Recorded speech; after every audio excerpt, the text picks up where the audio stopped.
इंद्रधनुष्य इंद्रधनुष्य इंद्रधनुष्य इंद्रधनुष्य। नमस्कार श्रोते हो, इंद्रधनुष्याच्या आजच्या कार्यक्रमात मी रेडिओ सखी पौर्णिमा साठे आपलं मनापासून स्वागत करते. श्रोते हो, सध्या कोकणचा शिमगोत्सव म्हणजेच होळीचा सण सुरू आहे. हा उत्सव म्हणजे उत्साहाने केलेला आणि सांस्कृतिक वारसा जपणारा आहे. विशेषतः रत्नागिरी आणि सिंधुदुर्गामध्ये मोठ्या प्रमाणावरती हा उत्सव साजरा होतो. यामध्ये होळीचा होम, पालखी सोहळा, नमन खेळे, पारंपरिक नृत्य याचा समावेश असतो. आणि विशेष म्हणजे कोकणवासीय गावी येणं हेच या उत्सवाचं मुख्य वैशिष्ट्य आहे. आपल्या गावापासून दूर गेलेला प्रत्येक जण शिमगोत्सवाला आपल्या गावी येतो. कारण काय माहितीये? कारण शिमगोत्सवामध्ये आपलं ग्रामदैवत आपल्या घरी येत असतं. त्याचं आगत स्वागत करायला प्रत्येक कोकणवासीय हजर असतो आपल्या गावच्या घरात. आणि देव यायच्या आधी सगळ्या घराची स्वच्छता, अहो एवढंच नव्हे तर वाड्या वस्त्यांची, घराघरांची आणि प्रत्येक रस्त्याची स्वच्छता केली जाते. सडा सारवणं घातली जातात, फुलांची तोरणं, रांगोळ्या काढल्या जातात, पालखीला नैवेद्यही केला जातो. एकूणच उत्साहाचं, आनंदाचं असं हे वातावरण असतं. श्रोते हो, कोकणामध्ये होळीची सुरुवात ही फाग पंचमीला म्हणजेच फाल्गुन पंचमीला होते. होळीसाठी गावातले लोक सुपारीचं झाड, ज्याला सुरमाळ असं म्हटलं जातं, ते घेऊन येतात. ते होळीच्या ठिकाणी, ज्याला सहाणेवर असं म्हणतात, तिथं वाजत गाजत ढोल ताशांच्या गजरामध्ये हा सुरमाळ आणला जातो.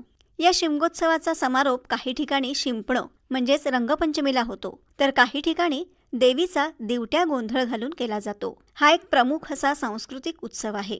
श्रोते हो, रत्नागिरीचं ग्रामदैवत श्री भैरीबुवा याच्या पालखी सोहळ्याला विशेष महत्त्व असतं. त्याचप्रमाणे आई भगवती देवीचा उत्सव सुद्धा खूप महत्त्वाचा असतो. चला तर आज आपण आपल्या या रत्नागिरीतल्या शिमगोत्सवाची माहिती घेऊया अभिजित गुरव यांच्याकडून. त्यांनी दूरध्वनीवरून सांगितलेली ही माहिती.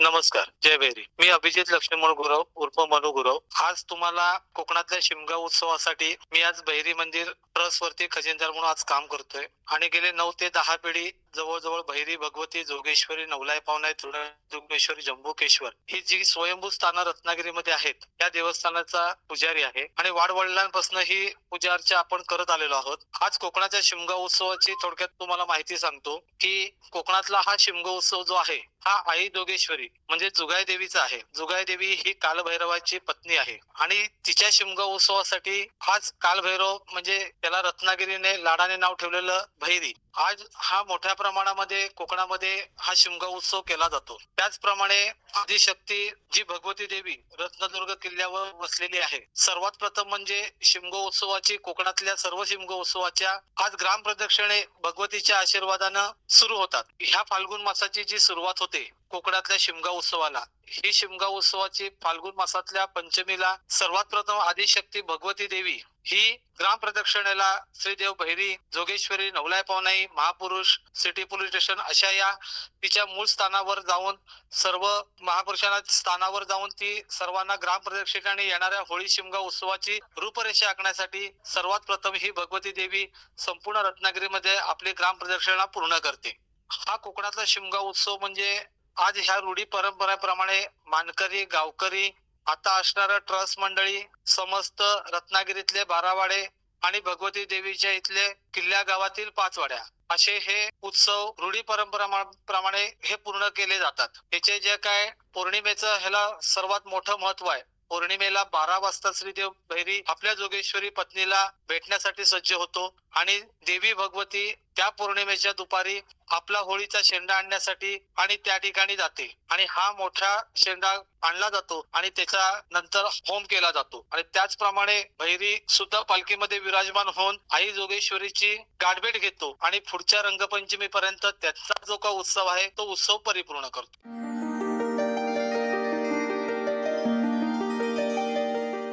श्रोते हो, रत्नागिरीतील शिमगोत्सवाची ही माहिती आपल्याला फोनवरून दिली होती श्रीदेव भैरी देवस्थान ट्रस्टचे खजिनदार अभिजित गुरव यांनी.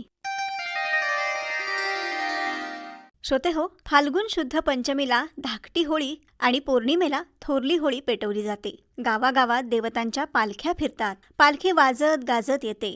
रत्नागिरी आणि सिंधुदुर्गामध्ये संकासूर आणि वाघ खेळ ही पारंपरिक नृत्य आणि नाट्यप्रकार केले जातात. आणि हो, शिमग्याचं प्रमुख आकर्षण म्हणजे नमन खेळ्यांबरोबर येणारा गोमूचा नाच. श्रोते हो, या उत्सवामध्ये जे खेळे येतात त्यांची गाणी ही पारंपरिक आहेत. चला तर ही शिमग्यातली पारंपरिक गाणी आपण ऐकूया. सादर करतायत राजेश गोसावी आणि सहकारी. श्रोते हो, कोकणामध्ये प्रत्येक गावामध्ये शिमगोत्सव परंपरेने, उत्साहाने, आनंदाने साजरा होतो. यावेळी गावातील सगळी मंडळी, मानकरी, गावकरी एकत्र येऊन मांडावर पारंपरिक गाणी म्हणतात आणि होळी सणाचा आनंद द्विगुणित करतात. या गाण्यांमध्ये प्रथमतः मान दिला जातो तो अर्थातच गणरायांना. गण म्हणूनच सुरुवात होते. चला तर ऐकूया हा गण. शुभ मंगल चरणी गणनाचला. शुभ मंगल चरणी गण नाचला, शुभ मंगल चरणी गण नाचला, शुभ मंगल चरणी गण नाचला, शुभ मंगल चरणी गण नाचला, शुभ मंगल चरणी गण नाचला, शुभ मंगल चरणी गण नाचला, शुभ मंगल चरणी गण नाचला, शुभ मंगल चरणी गण नाचला, नाचला गण नाचला, नाचला गण नाचला, नाचला गण नाचला, नाचला गण नाचला, शुभ मंगल चरणी गण नाचला, शुभ मंगल चरणी गण नाचला, शुभ मंगल चरणी गण नाचला. भाद्रपद मासी शुद्ध चतुर्थीला, भाद्रपद मासी शुद्ध चतुर्थीला गणराया जन्मला मंगळवाराला, गणराया जन्मला मंगळवाराला, यावे समारंभाला, यावे समारंभाला, शुभ मंगल चरणी गण नाचला, शुभ मंगल चरणी गण नाचला, शुभ मंगल चरणी गण नाचला, नाचला गण नाचला, नाचला गण नाचला, शुभ मंगल चरणी गण नाचला, शुभ मंगल चरणी गण नाचला, शुभ मंगल चरणी गण नाचला. चौदा विद्येचा तू अधिपती, चौदा विद्येचा तू अधिपती, 64 कला तुझ्याच हाती, 64 कला तुझ्याच हाती, यावे समारंभाला, यावे समारंभाला, शुभ मंगल चरणी गण नाचला, शुभ मंगल चरणी गण नाचला, शुभ मंगल चरणी गण नाचला, नाचला गण नाचला, नाचला गण नाचला, शुभ मंगल चरणी गण नाचला, शुभ मंगल चरणी गण नाचला, शुभ मंगल चरणी गण नाचला. या नमन खेळ्यामध्ये पूर्वीच्या लोकांनी रचलेल्या विविध गायकीचे प्रकार आपल्याला दिसतात. त्यापैकीच एक प्रकार म्हणजे छक्कड. एक सुंदर पारंपरिक असा हा प्रकार आहे. चला तर ऐकूया. रात्री झाली बोला चाली, केस मोकळे उषा खाली, रात्री झाली बोला चाली, केस मोकळे उषा खाली, रात्री झाली बोला चाली, केस मोकळे उषा खाली, रात्री झाली बोला चाली केस मोकळे उषा खाली रात्री झाली बोला चाली केस मोकळे उषा खाली रात्री झाली बोला चाली केस मोकळे उषा खाली रात्री झाली बोला चाली केस मोकळे उषा खाली रात्री झाली बोला चाली केस मोकळे उषा खाली गेला माझा घर धनी आला विचार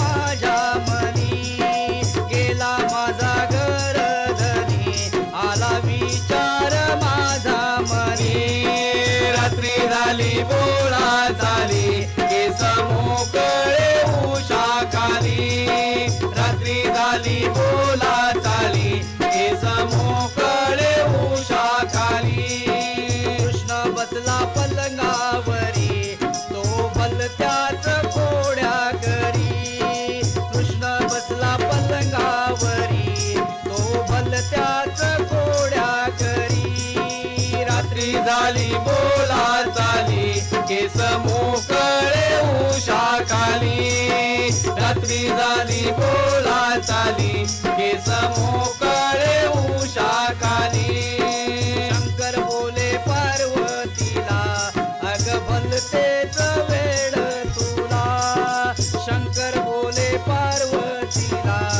अग भलतेच वेळ तुला रात्री झाली बोला चाली केस मोकळे उषा खाली रात्री झाली बोला चाली केस मोकळे उषा खाली कलकी वाला आला बरा सांभाळ आपला तुरा कलगी वाला आला बरा सांभाळ आपला तुरा रात्री झाली बोला बारी केस मोकळे उषा खाली रात्री झाली बोला चाली केस मोकळे उषा खाली रात्री झाली बोला चाली केस मोकळे उषा खाली रात्री झाली बोला चाली केस मोकळे उषा खाली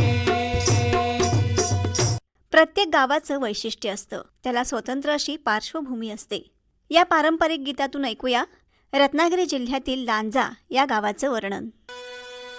देवध कोंड्य झापडा पंधरा मध्ये आहे माझं गाव देवध कोंड्य झापडा पंधरा मध्ये आहे माझं गाव वजराच्या पाण्यावरती तरंगत लांज हे गाव वजराच्या पाण्यावरती तरंगत लांज हे गाव देवध कोंड्य झापडा पंधरा मध्ये आहे माझं गाव देवध कोंड्य झापडा पंधरा मध्ये आहे माझं गाव वजराच्या पाण्यावरती तरंगत लांज हे गाव वजराच्या पाण्यावरती तरंगत लांज हे गाव जाका देवी आणि विठलाई आमची आई जाका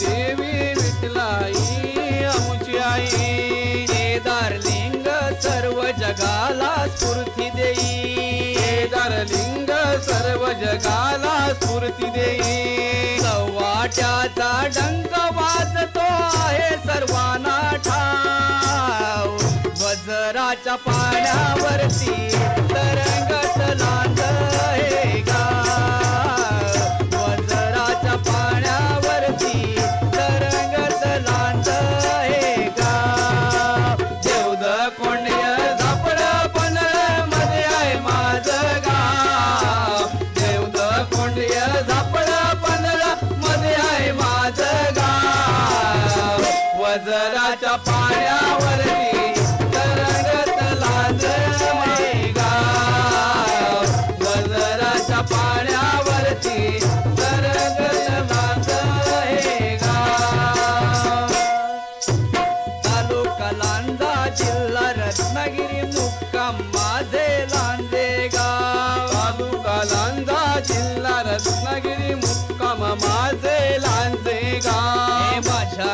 सुखाची करून प्रार्थना गजानना तुझा वज्राच्या पाण्यावरती तरंगत लाट हे गाव वज्राच्या पाण्यावरती तरंगत लाट हे गाव देवद कोंडिय झापड पनळमध्ये आहे माझं गाव देवद कोंडिय झापड पनळमध्ये आहे माझं गाव वज्राच्या पाण्यावरती तरंगत लाट हे गाव वज्राच्या पाण्यावरती तरंगत लाट हे गाव मुंबई गोवा आणि जैतापूर रोड जसा मुंबई गोवा आणि जैतापूर रोड जसा माझ्या गावाला शोभून दिसतोय हा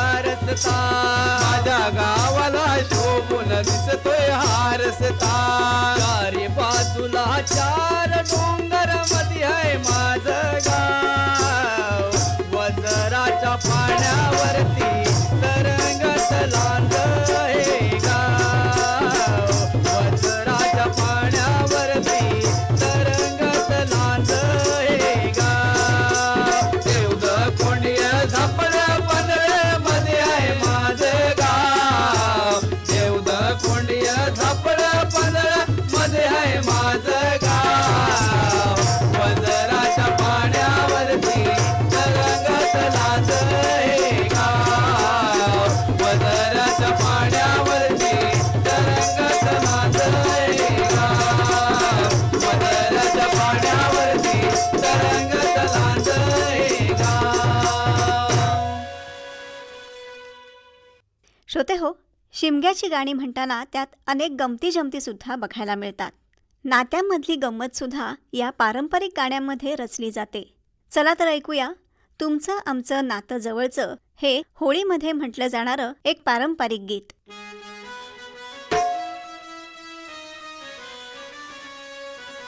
तुमचं आमचं नात जवळचं तुम्ही आमचं मेवण तुमचं आमचं नात जवळचं तुम्ही आमचं मेवण लाजता कशाला जवळी बसावं पावण लाजता कशाला जवळी बसावं पावण आमचं नात जवळचं तुम्ही आमचं मेवण तुमचं आमचं नात जवळचं तुम्ही आमचं मेवण लाजता कशाला जवळी बसा पावण लाजता कशाला जवळी बसावं पावण लई दिवसानं आलं पावण आमच्या घरी लई दिवसानं आलं पावण आमच्या घरी इकडं तिकडं काय हो बघता तो इकडं इकडं तिकडं काय हो बघता तो इकडे सकाळपासून कावळा ओरड्या माडीवर बसून लाजता कशाला जवळी बसा पावण लाजता कशाला जवळी बसा पावण तुमचं आमचं नात जवळचं तुम्ही आमचं मेवण तुमचं आमचं नात जवळचं तुम्ही आमचं मेवण लाजता कशाला जवळी बसा पावण लाजता कशाला जवळी बसा पावण आई बाबा दादा गेले परगावी आई बाबा दादा गेले परगावी त्याच्यात तुमची आमची आपली भेट नवी त्याच्यात तुमची आपली भेट नवी गोड जरास बोला काही जवळी बसून लाजता कशाला जवळी बसा पावण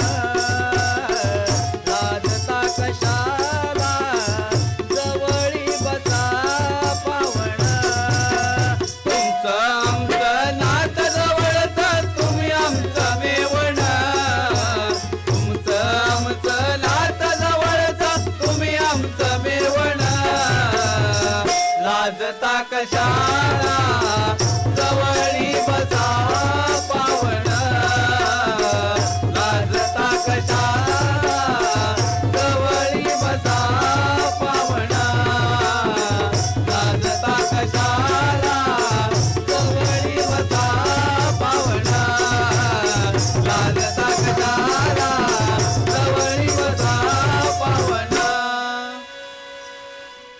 श्रोते हो, शिमगा म्हटलं की गोमूचा नाच हवाच. आणि गोमूच्या नाचाची भरपूर गाणी प्रत्येक गावागावात ऐकायला मिळतात. गावागावात, वाडी वस्त्यांवर, घरोघरी या गोमू येतात आणि आपल्या कानांवर ऐकायला मिळतं असं एखादं गोमूचं गाणं. गोमू जाऊ चला रे चौपाटी बंदराला गोमू जाऊ चला रे चौपाटी बंदराला गोमू जाऊ चला रे चौपाटी बंदराला गोमू जाऊ चला रे चौपाटी बंदराला गोमू जाऊ चला रे चौपाटी बंदराला गोमू जाऊ चला रे चौपाटी बंदराला गोमू जाऊ चला रे चौपाटी बंदराला गोमू जाऊ चला रे चौपाटी बंदराला. तिथे उभा आहे रे यशोदेचा काना तिथे उभा आहे रे यशोदेचा काना तिथे उभा आहे रे यशोदेचा काना तिथे उभा आहे रे यशोदेचा काना. काना मारू नको रे रंगाची पिचकारी काना मारू नको रे रंगाची पिचकारी काना मारू नको रे रंगाची पिचकारी काना मारू नको रे रंगाची पिचकारी. माझी भिजेल रे रेशमी गोल साडी माझी भिजेल रे रेशमी गोल साडी माझी भिजेल रे रेशमी गोल साडी माझी भिजेल रे रेशमी गोल साडी माझी भिजेल रे रेशमी गोल साडी माझी भिजेल रे रेशमी गोल साडी माझी भिजेल रे रेशमी गोल साडी माझी भिजेल रे रेशमी गोल साडी. शिमगोत्सवातली अजून एक महत्त्वाची गोष्ट म्हणजे धुळवड. गावकरी, मानकरी अगदी प्रत्येकजण देवाच्या मांडावर जातात आणि गाणी म्हणत, गुलाल उधळत पुढे जातात आणि ढोलकीच्या तालावर अशी सुंदर गाणी म्हणतात.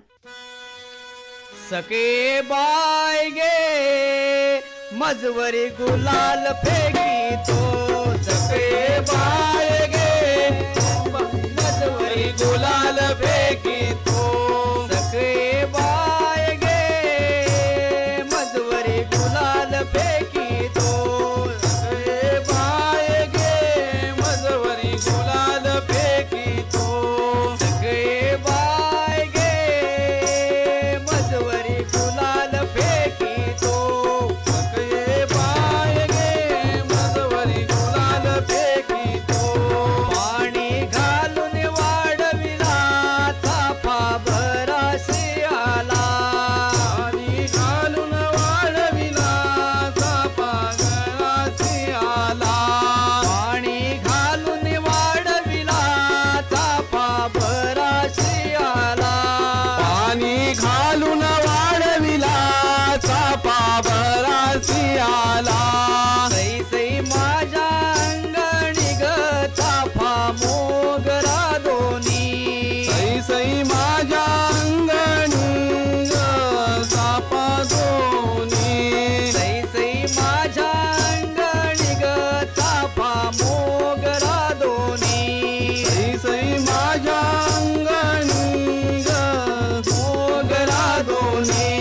पाणी घालून वाढविला चाफा भराशी आला पाणी घालून वाढविला चाफा भराशी आला. सखे बाय गे मजवरी गुलाल फेकी तो सखे बाय गे मजवरी गुलाल फेकी तो. या गुलालाचा भार माझे शोभत झालेला या गुलालाचा भार माझे शोभत झाले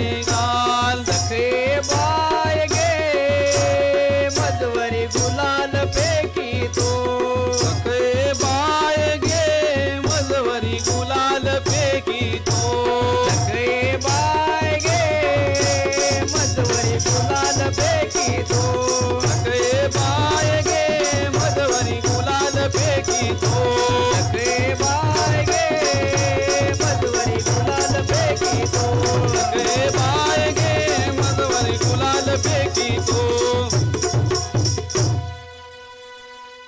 श्रोते हो, शिमगोत्सवातली ही पारंपरिक गीतं सादर केली होती राजेश गोसावी आणि सहकाऱ्यांनी. या गीतांचे गायक होते राजेश गोसावी आणि साथीदार गायक होते श्रीकांत बोंबले. या गाण्यांना सिंथेसायझर साथ केली होती सतीश कदम यांनी आणि ढोलकी साथ केली होती राजेंद्र वरवडेकर यांनी. तर श्रोते हो, असा हा शिमगोत्सव. या उत्सवामुळे गावागावात, वाडी वस्त्यात, घराघरात सगळीकडे भक्तिमय असं वातावरण निर्माण होतं आणि अर्थातच एका संस्कृतीचा, परंपरेचा मिलाफ आपल्याला दिसतो. श्रोते हो, शब्दात मांडता येणार नाही असं स्वर्गसुख म्हणजे आमच्या कोकणातला शिमगोत्सव, बरोबर ना? बरं, तर आता आपल्या कार्यक्रमाची वेळ संपत आली आहे, तेव्हा आज इथेच थांबतोय.